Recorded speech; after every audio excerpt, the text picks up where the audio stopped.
first one, Lyman series.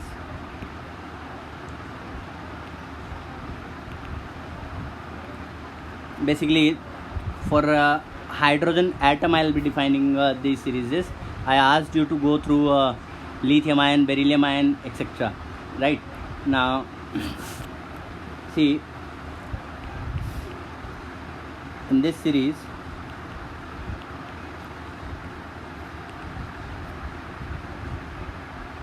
spectral lines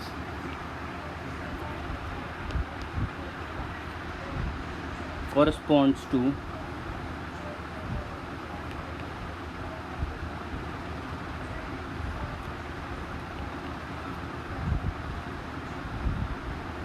the transition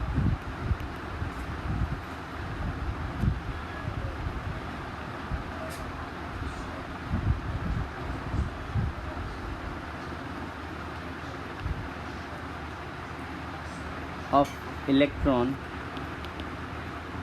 from electron from any higher energy state and to a lower energy state of n is equals to 1. Correct? Or n final, you can write it as 1. Yes, Vamshi? Sir, lower energy should be anytime only one, or it can change. N is equals to 1 from any orbital to n is It equals is to good 1. for all the things, sir. Sorry? In final n is N one final always, should be sir. 1, always 1. Otherwise, if you take, let's say, n is equals to infinity to 2, that will correspond to Balmer series, no? It will have Yes, sir, less yes, sir. energy, and the wavelength, it will correspond to visible range, while here in Lyman series it will correspond to ultraviolet region. Last class we discussed about that, right? Okay, yes, sir. Correct? Yes, sir. Okay then. So here I could write this wave number. I can write it as RH 1 upon 1 square minus 1 upon n square, where n can be 2, 3, 4, so on to infinity. Right? Now here these lines, these lines are found in ultraviolet region of the electromagnetic spectrum, right? So see, I gave you this idea that what to write in different series. Now what I will do, I'll just write the name of different series, and you'll be writing the same for all of them. Is that clear? Any confusion, any doubt? Can you do the same for remaining Yes, sir. series? I'll just write their names. I'll just write the region in which they are found, lower energy level, which is fixed for every series. That I will write, and higher energy levels you can do, you can take by your own. Okay. So I'll just make one table so that you can conclude everything from that table, as well as you can write this whole part for every series for all the different series, right? Now here I'll write series, region, and final, or simply I'll write lower energy orbit, which is fixed, right? Then an initial or higher energy orbit.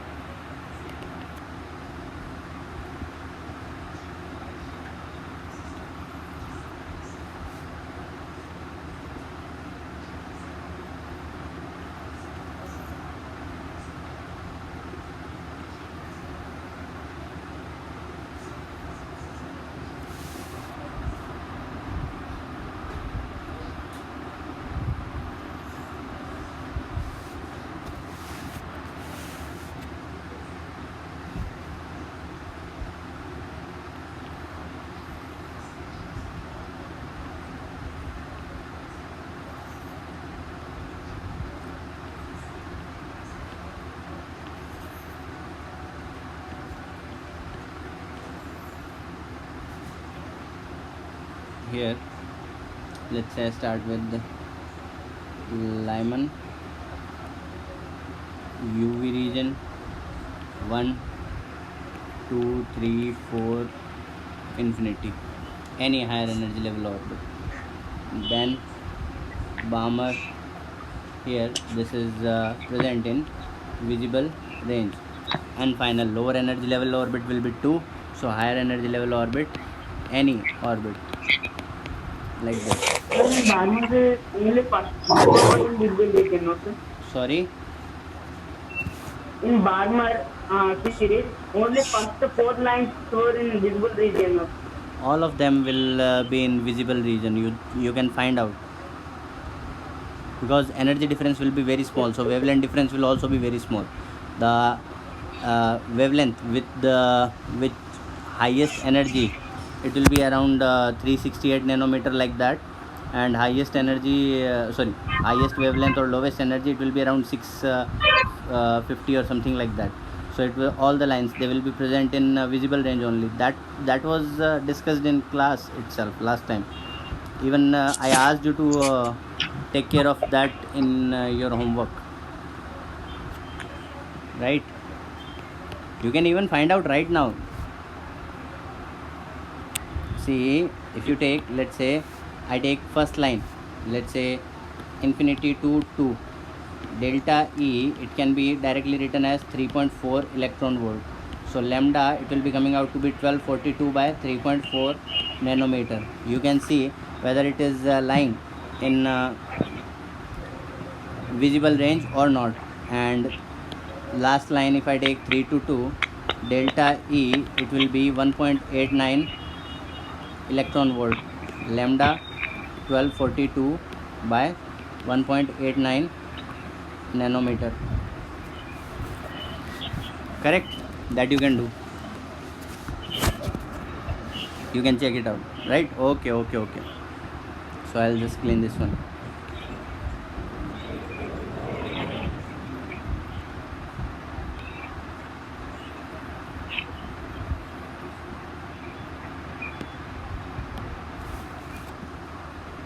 Here 3 4 5 6 up to infinity. After partition, it is bracket. Again, infrared or microwave, all of them, they will be in infrared or microwave region. I'll say infrared only because energy difference will be very small and wavelength difference will also be very small, so it will be lying in infrared only. Here 4 5 6 up to infinity. After bracket, P fund. Again infrared, here 5 6 7 8 up to infinity. After that, Humphrey.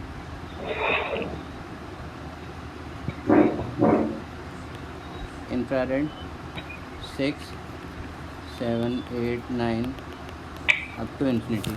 Just note down this table and try to write the same for all of these series, the way which we have did for Lyman. Okay, just note down this table quickly or take one screenshot.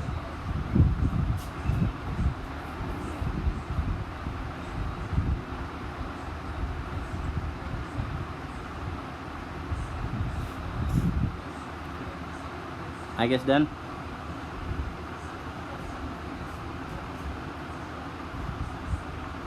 This energy level diagram also you can make by yourself. So here you see we can even define, just give me 1 second. See, any line correspond to infinity to 1 or infinity minus 1 to 1 or 4 to 1 or 3 to 1 or 2 to 1. They will give you Lyman series here.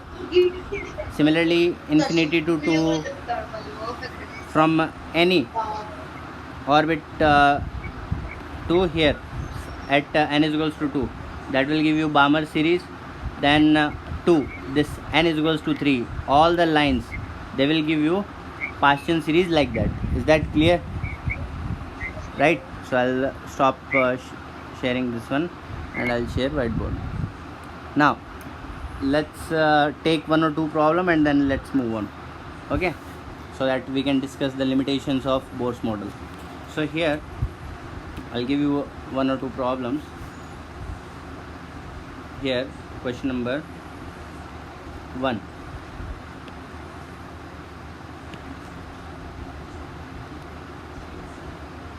What is wavelength of light emitted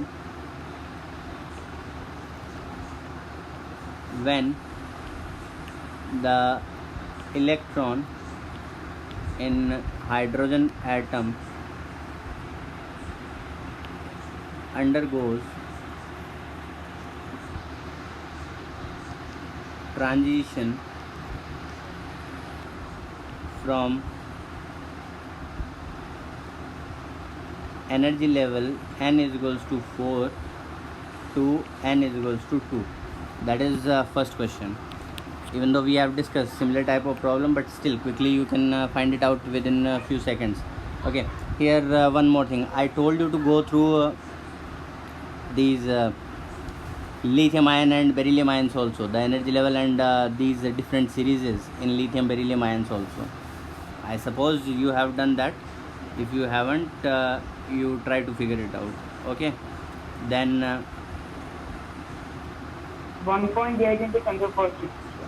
1 0.8 into 10 to the power 6. 10 to the power 6.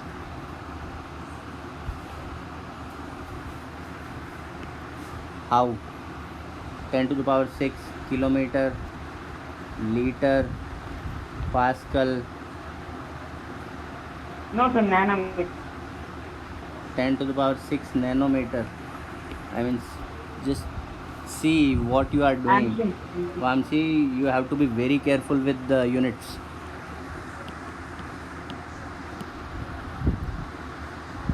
Sir, when we are using this formula, we need to consider Armstrong, sir. Sorry? You can When we give me are the answer using in this- angstroms. Yes.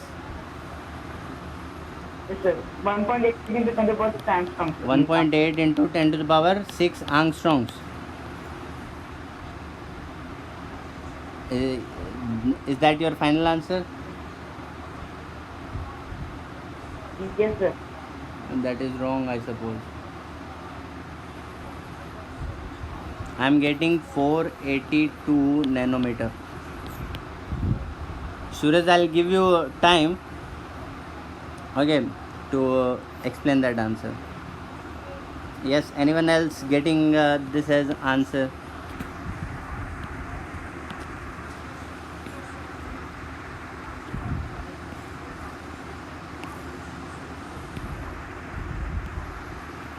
Anyone?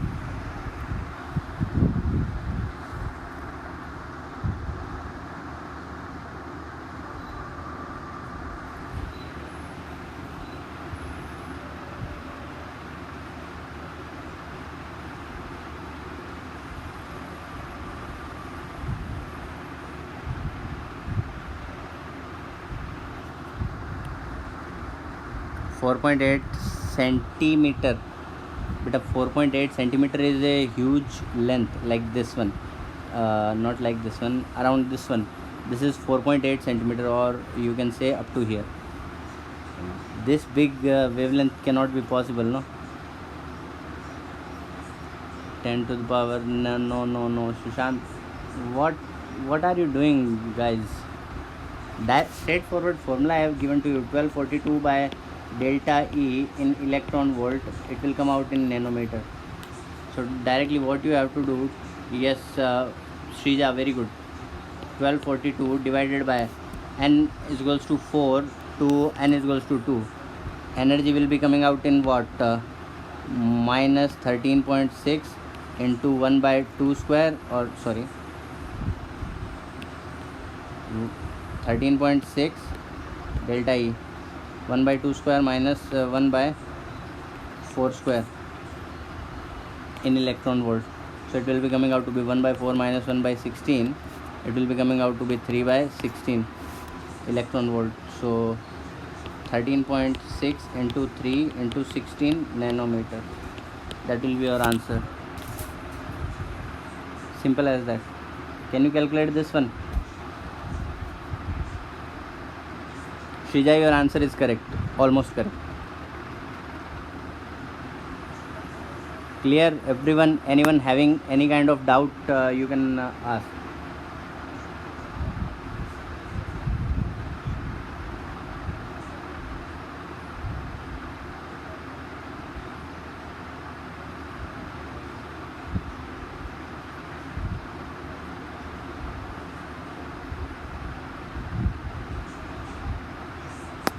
Should I clean this one? I'll just clean this one, I guess. No one is having any doubt. Okay, now see, with the help of these spectral lines, now guys pay attention, okay, and listen to me very carefully.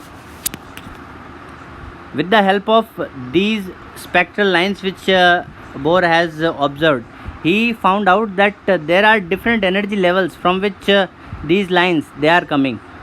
Means he could predict there will be energy difference between different orbitals. Mean when electron it will de-excite from higher energy level orbit. Because of that energy difference, when it will get de-excited, it will emit photons. Now with the help of these photons, he tried to figure out that these energy levels or these orbitals, orbits, they are not equally spaced. First of all, means the energy difference between these orbits are not same. And from here he defined first time these stationary orbits. That is first part. So he come to conclusion that electrons they will be revolving around the nucleus in stationary orbit, where orbits they are called as stationary orbit, right? Which means their forces are balanced. First of all, energy is conserved, angular momentum is conserved, and angular momentum it will be integer multiple of h cross. These are few things Bohr he predicted. He said that electrons they will be revolving around the nucleus in these circular orbits, right? Now what were the limitation of Bohr's model? I'll start with the limitations of Bohr model.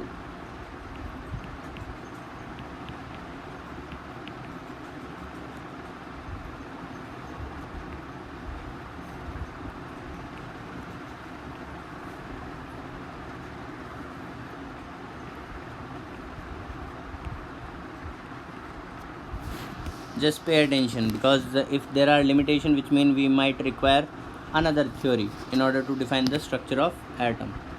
Okay, so first one, he could not explain line spectra of atoms containing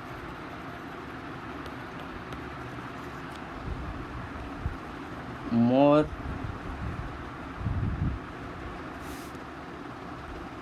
than one electron, right? Second one, he could not explain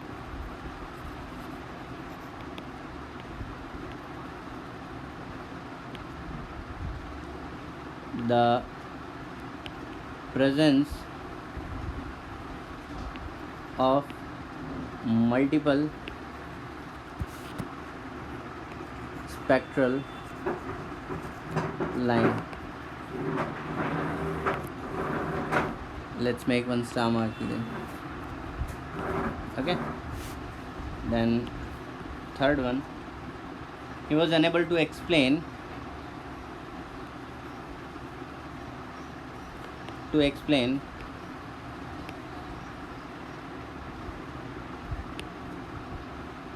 the splitting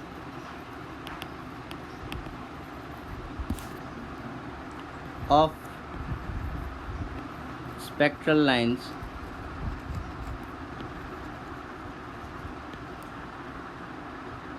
in magnetic field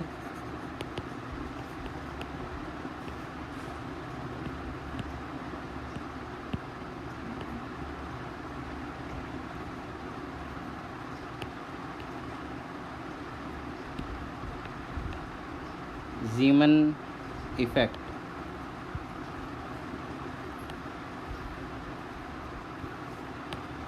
and in electric field,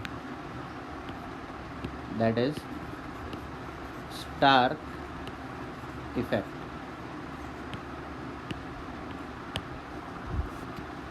Okay, then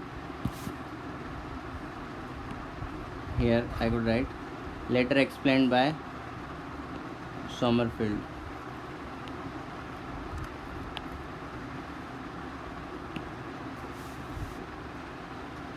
Later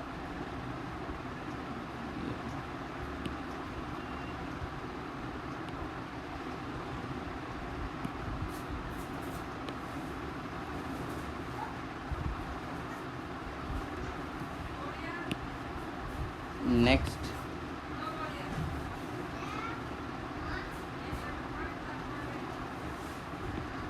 no conclusion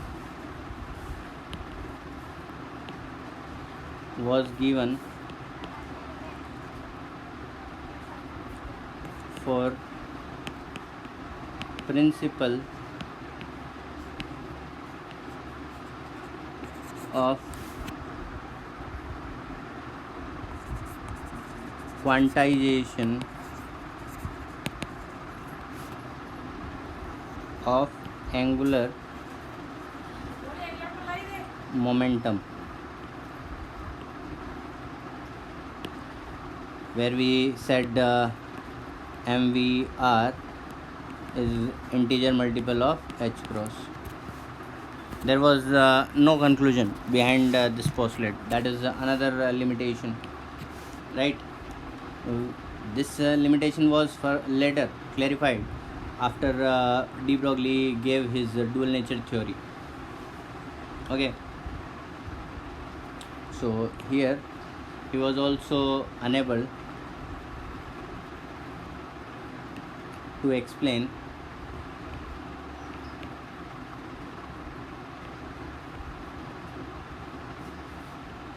de Broglie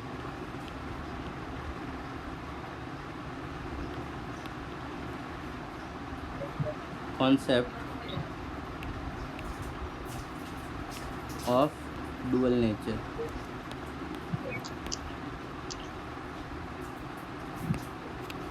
Okay, then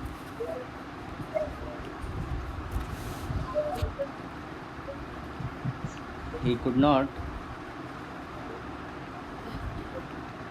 explain Heisenberg's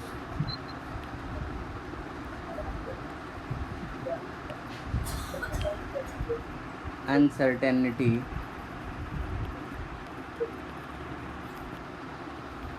principle.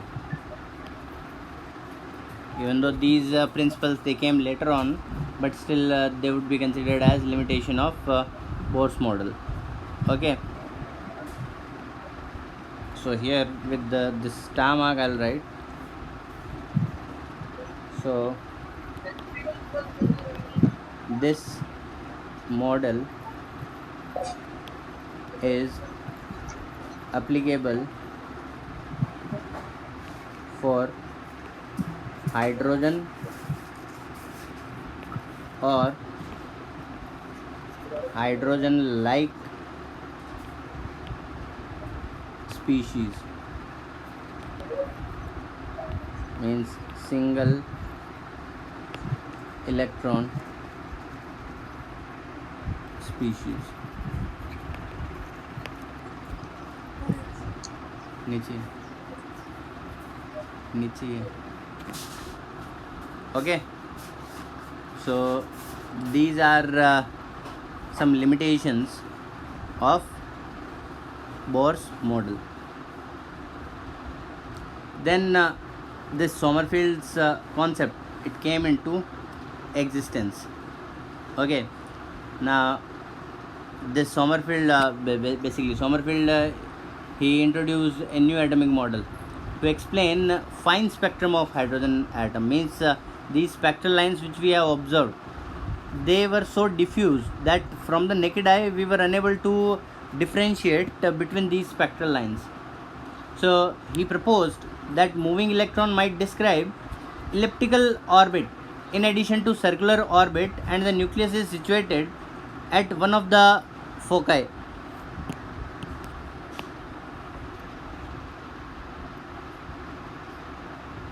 Yes, Suraj, yes, that's correct.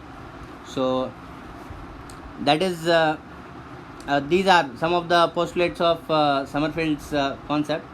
And also he said that during motion of a circle, only angle of revolution changes while distance from nucleus remains the same, but in elliptical motion both the angle of revolution and distance of electron from the nucleus will change. This is ellipse. There are two focuses, like unlike parabola or circle or hyperbola, here two focus will be there, we'll call them foci, right? So what he said that nucleus, it will be situated at one of the foci, and circular orbits they might also be present in this manner, right? So nucleus, it can be present here, and these elliptical orbits can also be present simultaneously in this manner.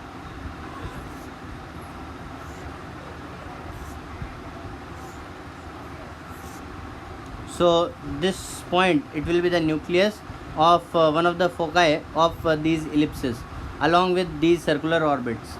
Is that clear? Here this will be nucleus.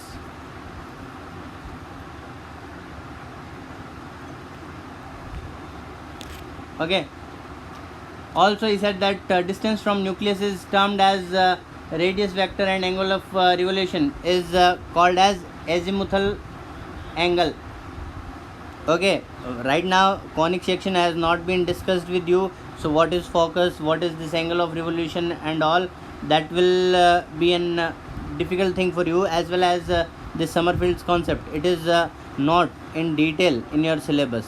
So once this first year part, it will be completed in mathematics, I'll try to discuss this Sommerfeld experiment once again.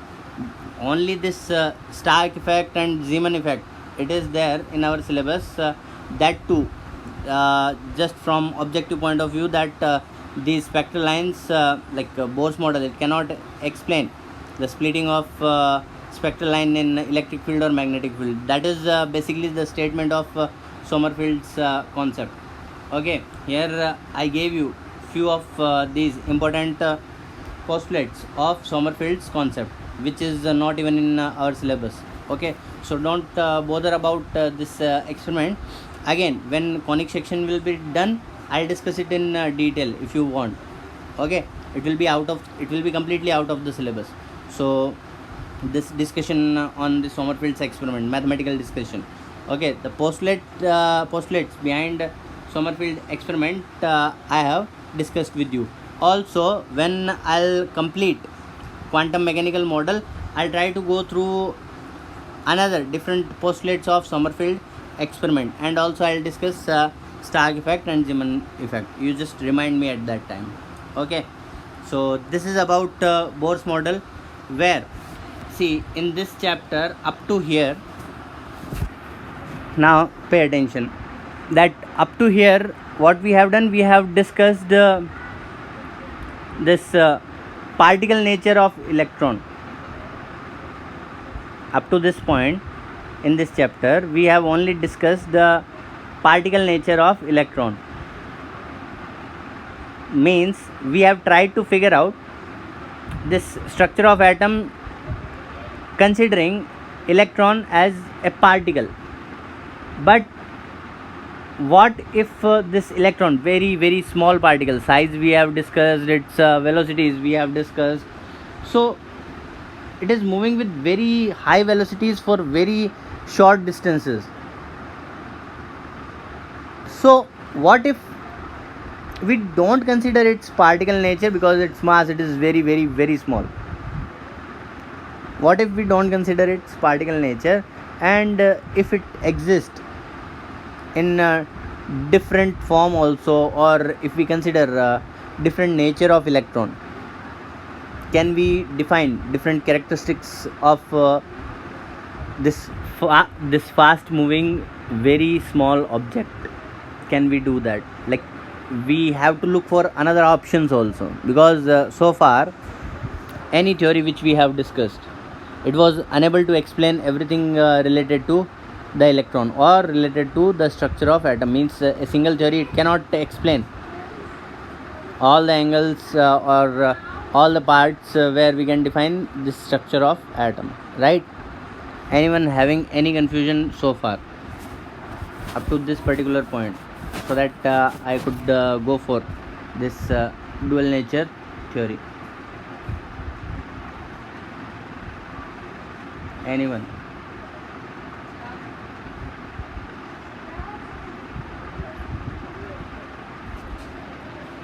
Sure, let's move on. Okay then.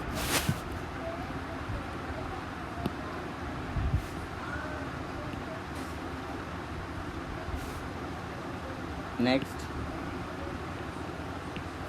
dual nature.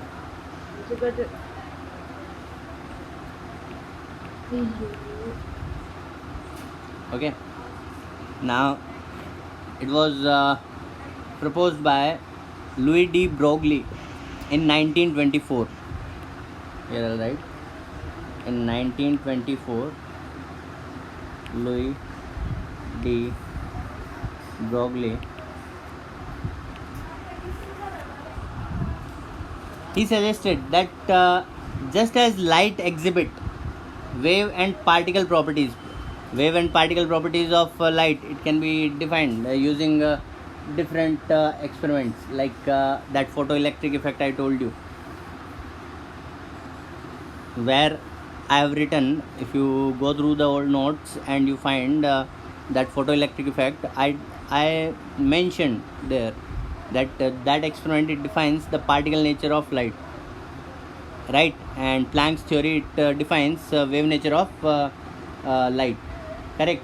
So de Broglie, he suggested that just as light exhibits wave and particle properties, all microscopic material particles, any very small particle, if it is there, like electron,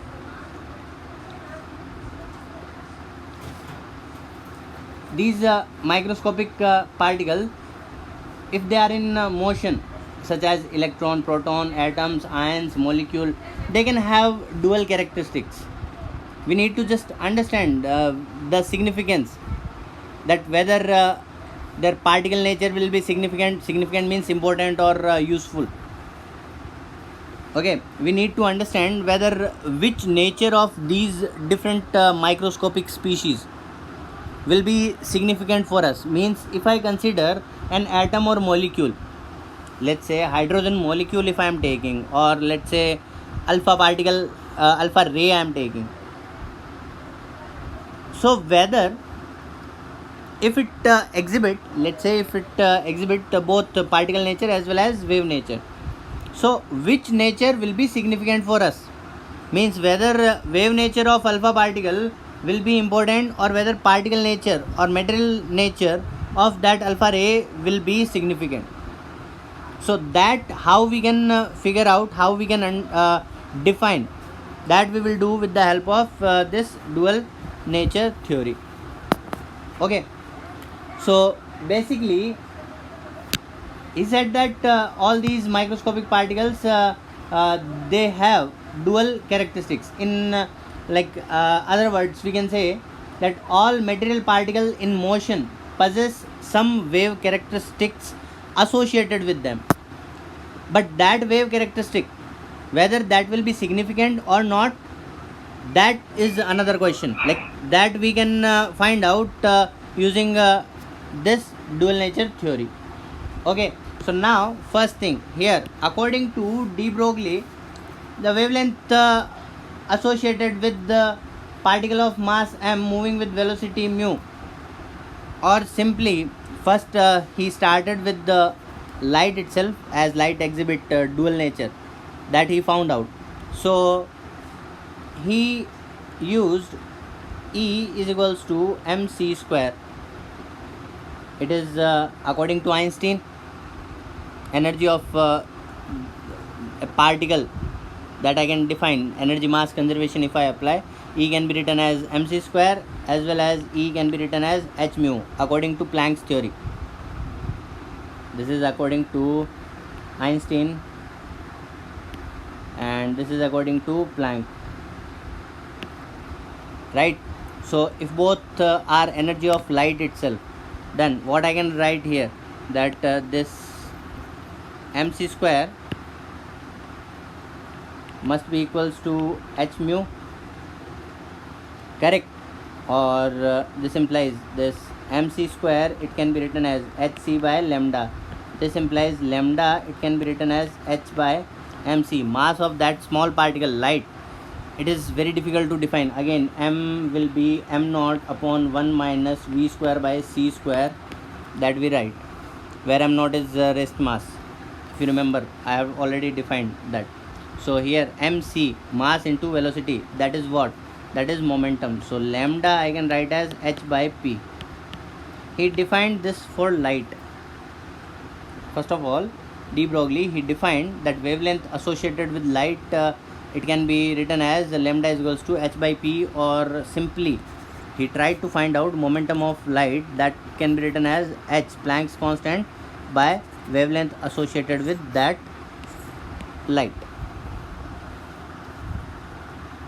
But then later he discussed it with Einstein, and he thought, Einstein, he thought that if you are applying this concept for light, for very microscopic particle, then it should be applied for all the material or all the matter particles, or for any matter which is in motion, or which possess some momentum. Clear? Any confusion, any doubt? So he asked de Broglie to generalize this expression for any matter. Later on, we have to understand whether it will be significant enough or not. When de Broglie proposed this theory, later he generalized that lambda, it will be defined as h by p, and he defined that this lambda is nothing but wavelength associated with the wave generated by that movement of particle or movement of matter. So what he called this wavelength or this wave associated with that matter as wavelength of matter wave. He called these waves associated with this movement as matter wave. For example, if you swirl your hand, just observe, okay? Can you see my hand here? Like my hand is here in this manner, right? So if I move my hand from here to here, here to here, like this. So if I move my hand from here to here, in this movement, if I move from here to here, in this change, some wavelength it will be associated, some wavelength will be associated with, let's say, this particle is there, okay? So if I move this particle from here to here, in this movement some wave will be generated, okay? If this wave, it will be generated, now have you observed, all of you, I guess? So if this wave associated with that particle is there, yes Suraj, Sir, there is disturbance in your voice. Beta, you have to check your connection, because I suppose rest of the guys, they are getting proper. They are getting it properly, I guess. Anyone else is observing any disturbance? Vamshi?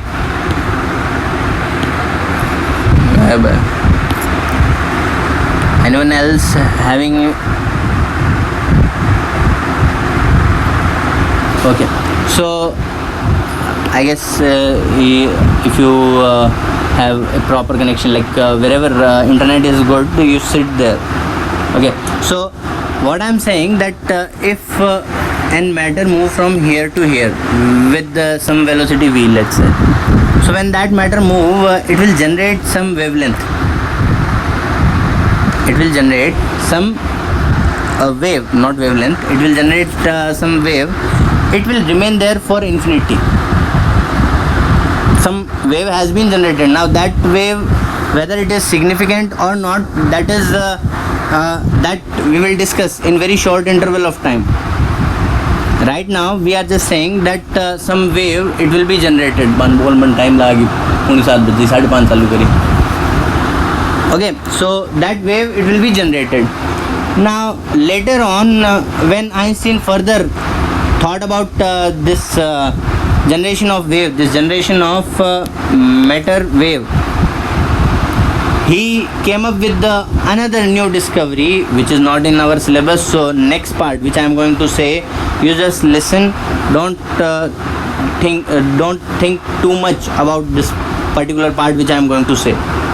Okay, so later on, there is some disturbance.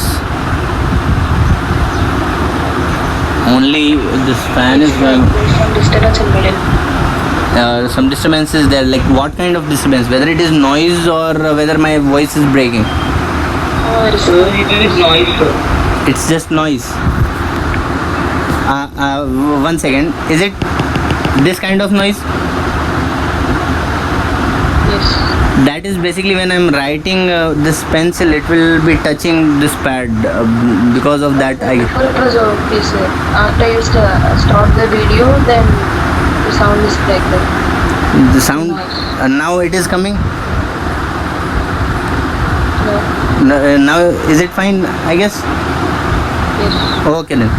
So yes, so let's quickly talk about that discovery of Einstein, and then we will move on. So basically, Einstein, what he said, that when a particle, it will be moving from here to here, or any movement or any change or any material or any matter, when it will move from one place to another, or any change will be occurred, what will happen? There will be some wave associated with that movement because of matter.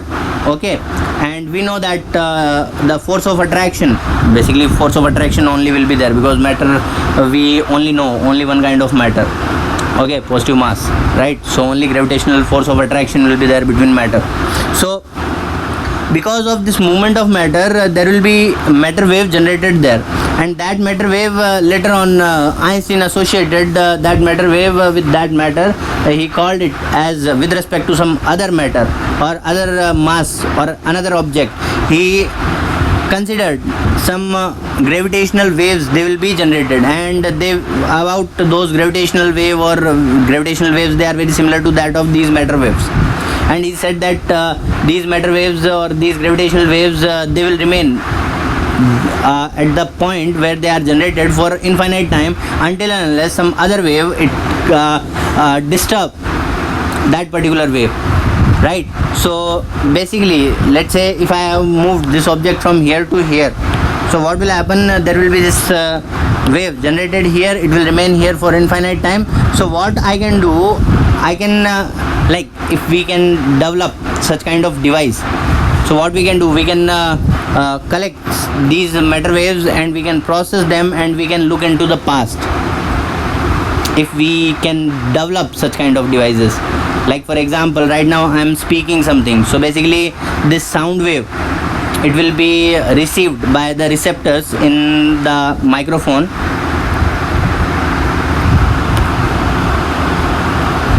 Still noise is there.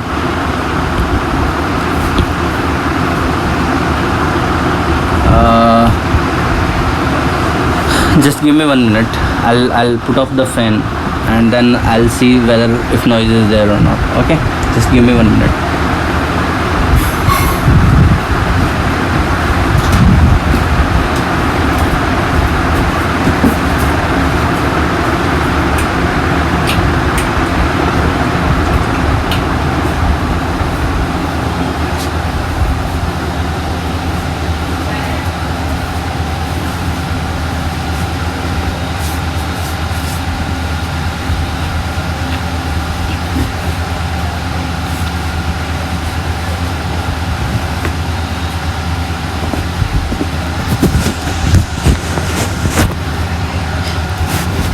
Is it fine now? Yes, sir. Okay then. So here we were saying that regarding these matter waves, we are saying that yes, if we can develop such device, for example, we have developed this device for sound waves.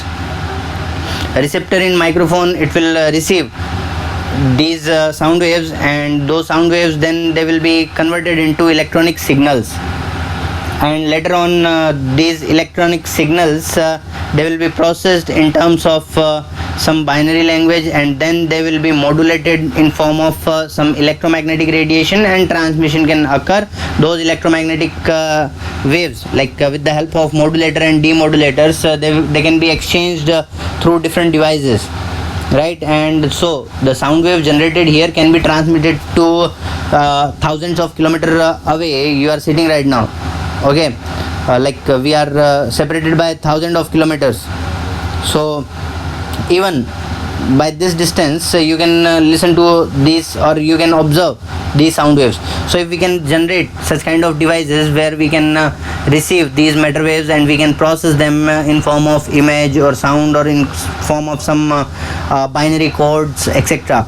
So what we can do, we can look into the past. We can find out what happened, what actually happened in the past. Like we are blaming for some different actions of different persons.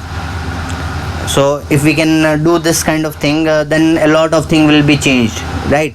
That was a revolutionary idea given by Einstein, correct? So now that idea, it was proposed around 100 of years ago,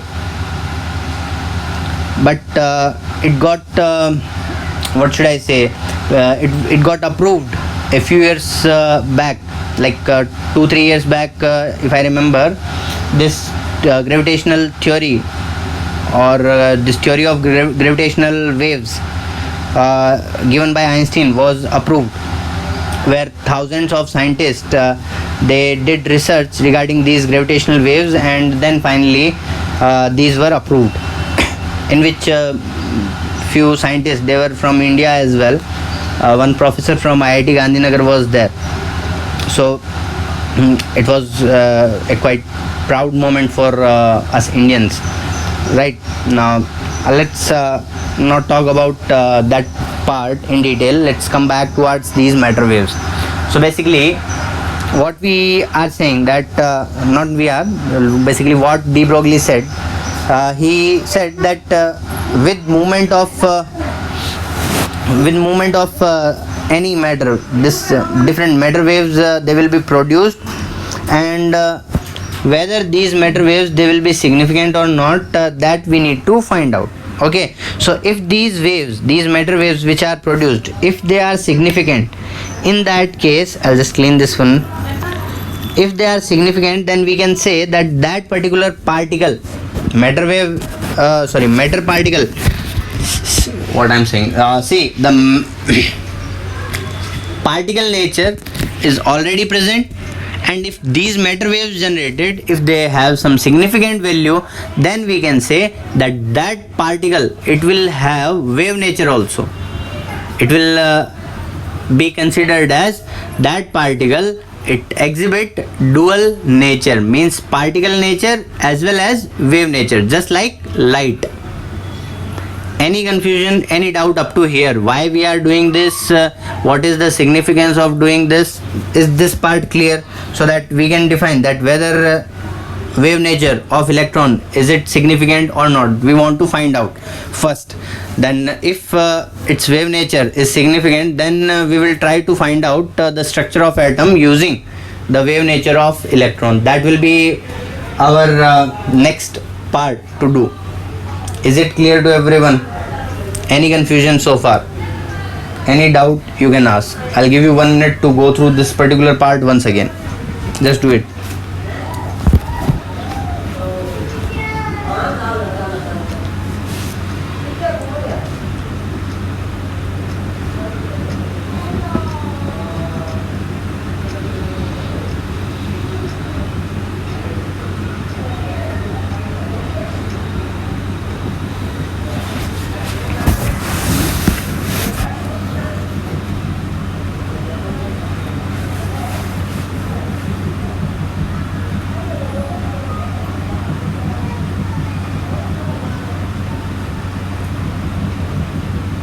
Is it clear to everyone? Okay, now next,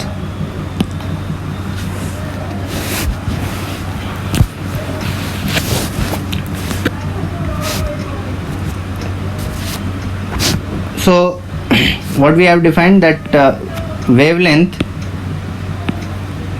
associated with the matter wave produced, we are writing it as h by p, basically momentum.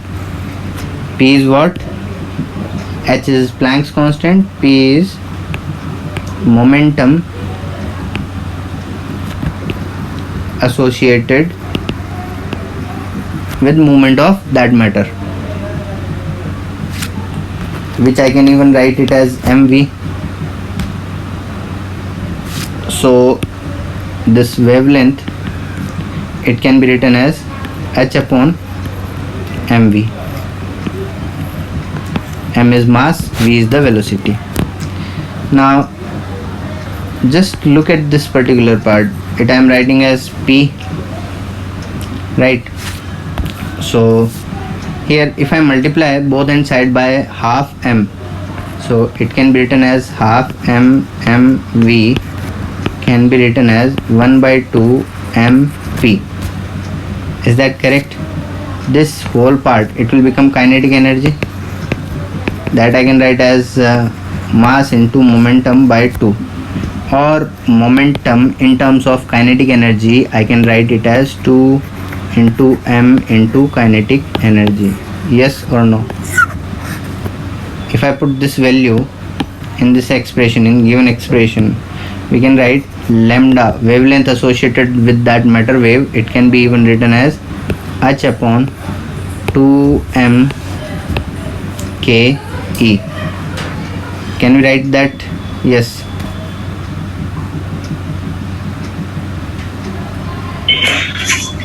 So from K is equals to MP by 2, you get P is equals to 2 KE by M, sir, not 2M into KE. Sorry, my mistake, completely my mistake.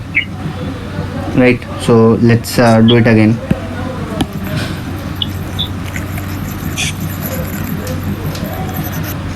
Here, this P, we are writing it as mv, right? So this half mv square, that we are writing as kinetic energy. Is that correct? So if I multiply it by m square v square, that can be written as 2mk. My mistake again. So here this can be written as p square is equals to 2mk. Is that correct? So p, it can be written as root over 2mk. Correct? So now if I put this expression here in expression of wavelength lambda, it can be written as h upon root over 2 into m into kinetic energy associated with that moving particle, that we can write. Is that correct? Now kinetic energy is nothing but basically if a particle here, let's say it is present at the rest, and now if some change is there, let's say here at t is equals to 0, here after 10 minutes, if I write here some kinetic energy is there, some kinetic energy is there, here it is present at the rest, let's say kinetic energy is 0. The difference between these kinetic energies, let's say here I write x, that difference, it will be basically what? Work done on this particle. Is that correct or not? Any confusion, any doubt? Say yes or no. Correct only. So this work done, I can write it as work done, it can be written as either f dot ds, either I write in this manner, or simply I am just saying that this difference in kinetic energy, or the kinetic energy of this particle after some time t, we can write it as work done. Here let's talk about this. I'll just clean this one.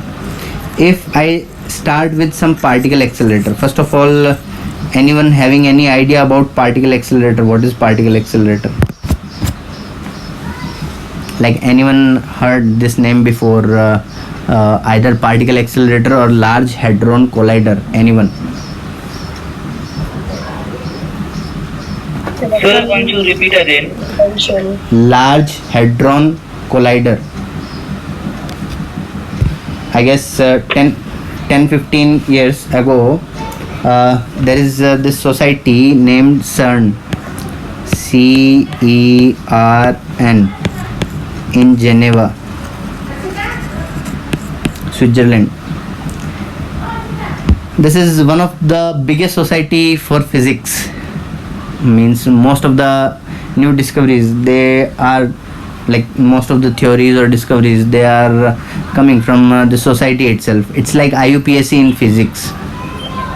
Okay, so there, this large hadron collider, like this Big Bang theory, I guess you might have heard, all of you, right? So there they were trying to conduct a similar experiment in these particle accelerators. So basically in Big Bang theory, they said that singularity was produced, means a single matter and antimatter, they were produced simultaneously, and this matter, it expanded like that. We are not going to talk about this particular part in detail. I'm just saying that this singularity, it was produced when a particle was accelerated by a very large distance. Particle accelerator for charged particle, it is similar to that of cyclotron. In physics, you will when you will go through this chapter of magnetism, there you will come across particle accelerators or cyclotron. You just remember this word, cyclotron.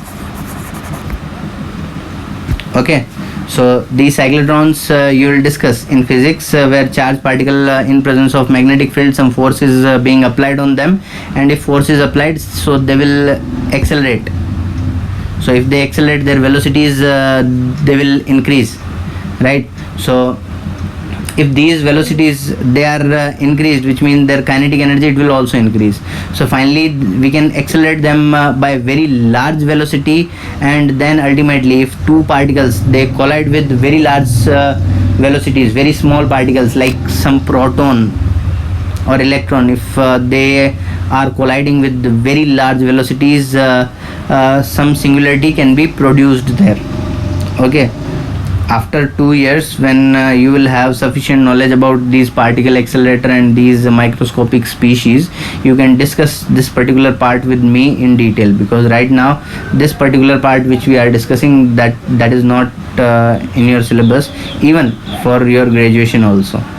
Okay, this is a part where you go for research and all. Okay, so right now I'm just giving you a basic idea about these particle accelerators. So here in particle accelerators, basically what happens, that here I'll clean these words. Why particle accelerator is important and why I am mentioning this word even when it is not in your syllabus, that you will understand now, because questions can be asked on the basis of this particle accelerator, or simply on this concept that if any charged particle, if it is accelerated by some potential, then calculate wavelength associated with that particle. So I'll be just explaining this particular part. So this Large Hadron Collider was nothing but a huge particle accelerator like this.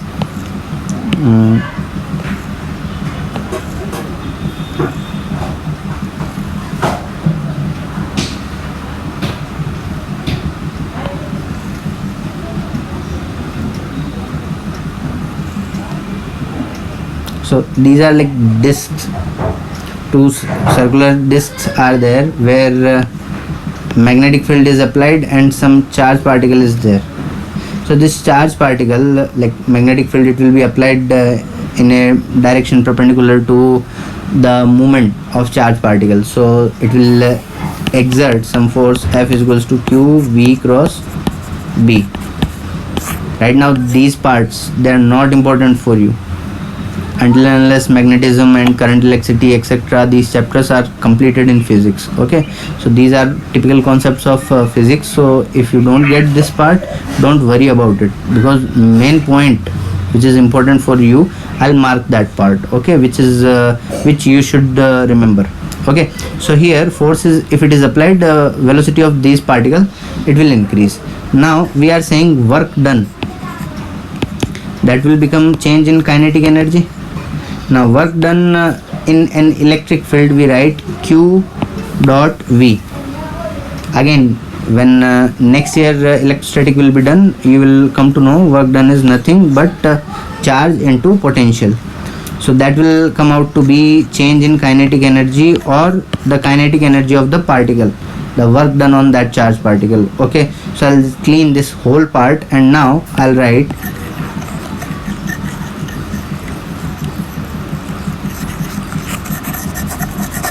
here this lambda. Once again I can write H upon, instead of this kinetic energy, which can be written as work done in an electric field, means if a charged particle, for example, let's say this is electric field, the potential difference I write as V, and there is this charged particle. If it is accelerated by this potential V, so basically the work done, it will be written as QV, correct? So here, after accelerating it through a potential of V, its kinetic energy, it will come out to be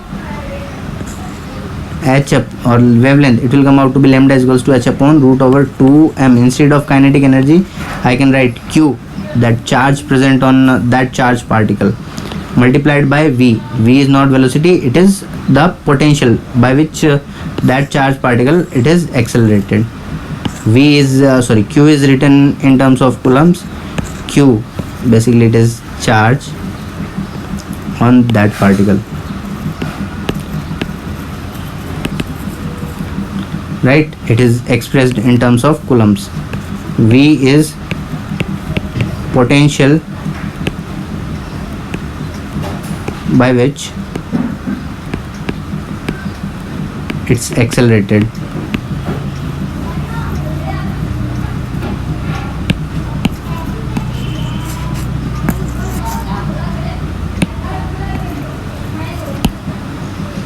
Which can be defined in terms of volts. Okay, any confusion, any doubt? So can you remember these formulas, all of you?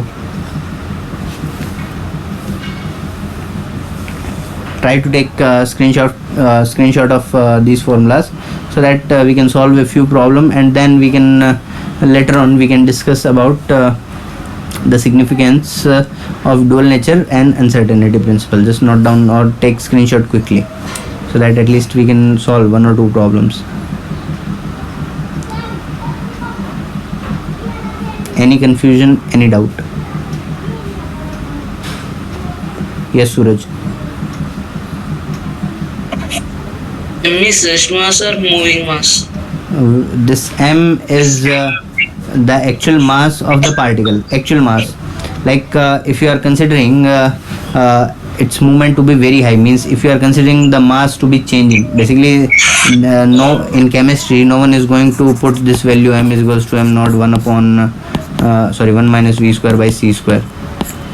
No one is going to ask you about this one, because in chemistry they don't consider the change in mass, okay, here in this particular part, until and unless you are not talking about radioactivity, okay.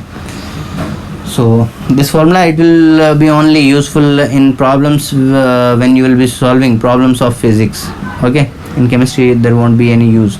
Mass, it will be mentioned in the question, you just put the value, you get the answer, okay. Okay, sir. No, okay then. So it is clear to everyone. Let's solve one or two problem. Okay. Let's start with easier problems. Question number 1.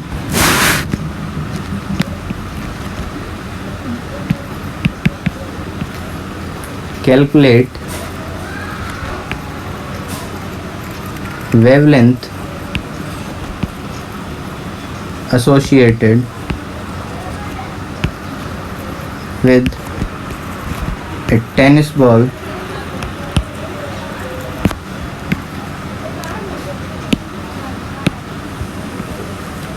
of mass 100 gram moving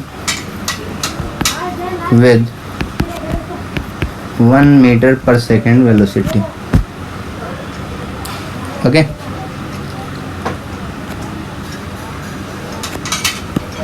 Here I'll write one point. Discuss significance of its wave nature.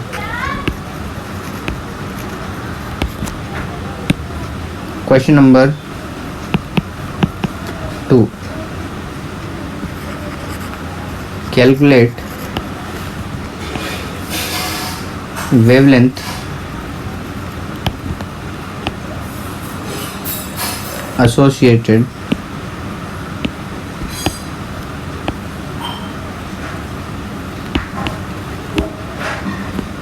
with an electron moving in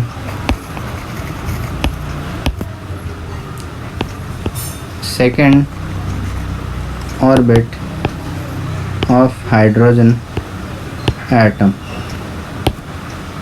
Again, next part will be discuss the significance of its wave nature. Question number 3. Calculate wavelength associated with an electron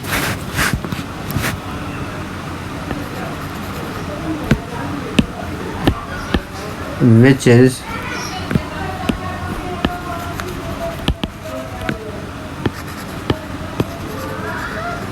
accelerated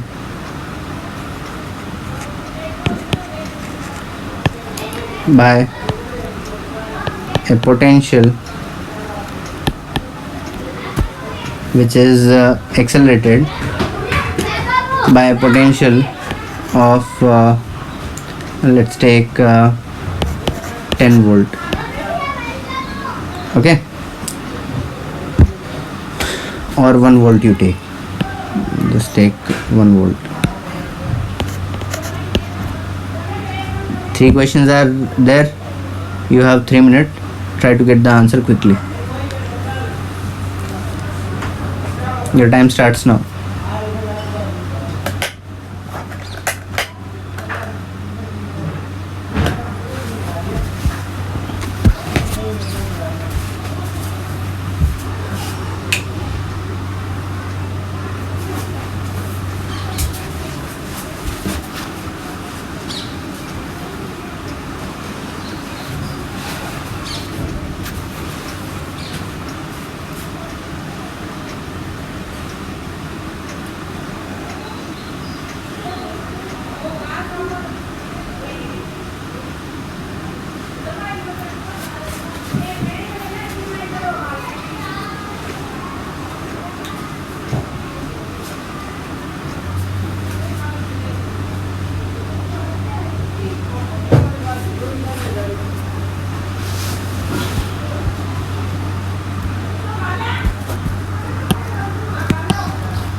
Suraj, I asked for wavelength.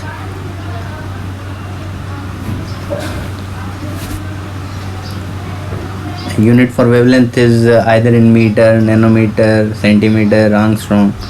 How you are giving me answer in args per second? Like, at least please don't give me answers in CGS or MKS. Try to give me answer in SI units.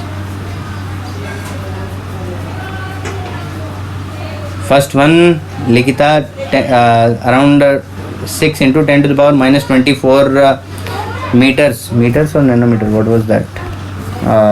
Nanometers. Okay, very good.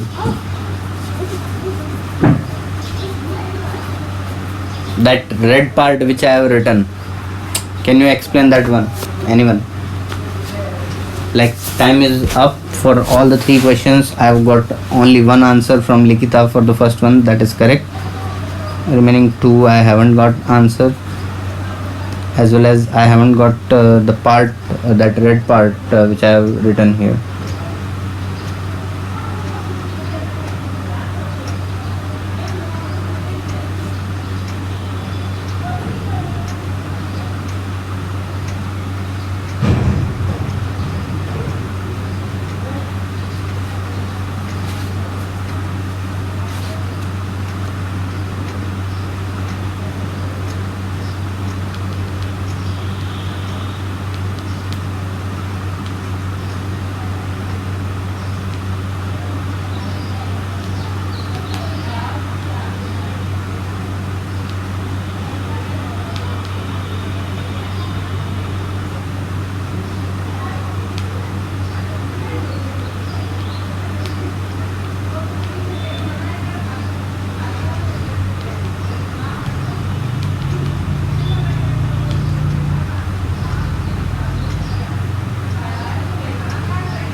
One point two into 10 to the power minus 9, third question. Okay.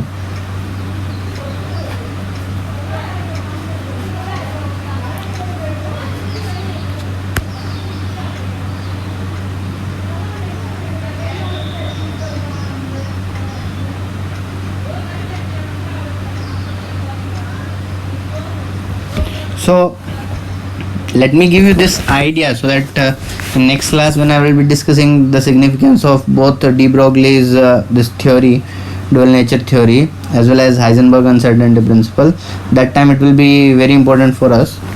So here let's understand this particular idea. Just think about it, guys. Stop doing whatever you are doing. I suppose you are getting answer for first one, all of you are getting lambda coming out to be 6.6 into 10 to the power minus 33 meters. Even in angstrom, those who want to write it in angstrom, around it will be 6.6 into 10 to the power minus 23 angstrom, right? Or 6.6 into 10 to the power minus 24 nanometer, that you can write. All of you, are you getting this as answer? I guess for at least for the first one, everyone is getting correct answer. Yes? Anyone who is not getting answer for even the first question, just raise your hand. Okay, I suppose everyone is getting answer for the first one. 1.29 into what? What is this? for which question, Ligita? This answer is for which one? Third one. Okay, no problem. I'll check. I guess it will be coming out in the range of angstroms only. 10 to the power minus 24. You might have done some calculation mistakes. I guess you haven't taken that square root in the denominator part.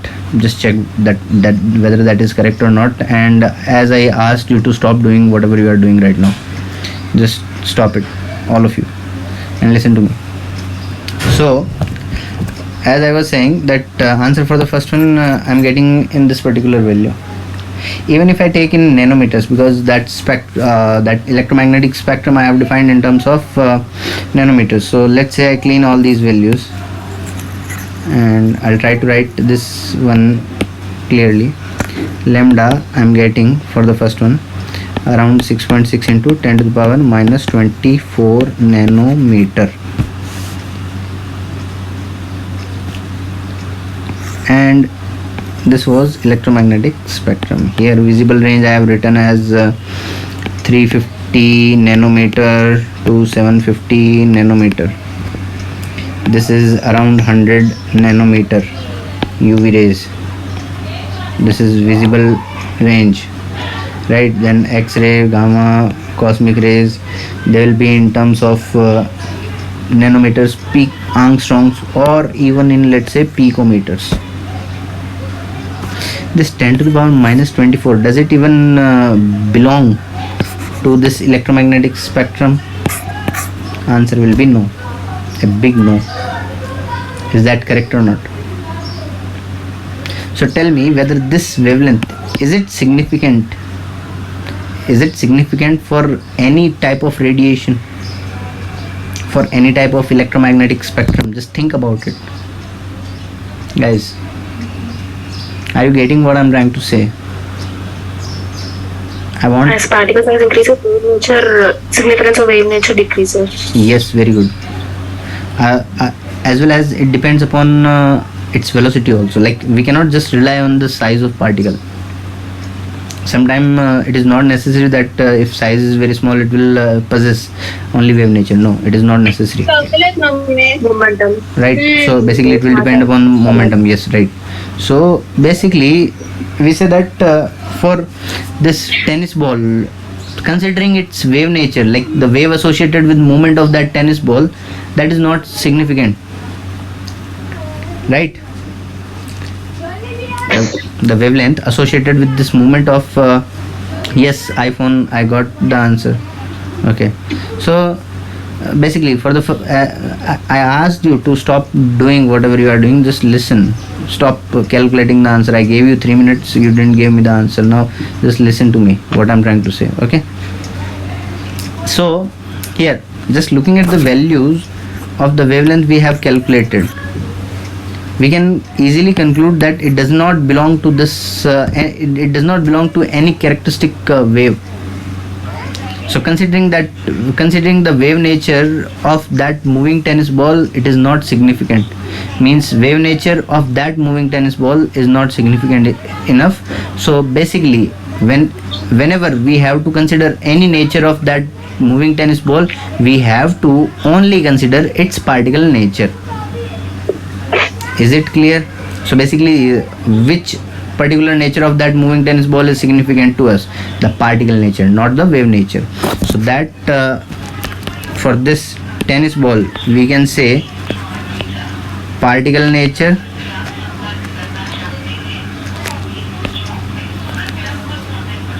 that is okay, wave nature not okay. Is that clear?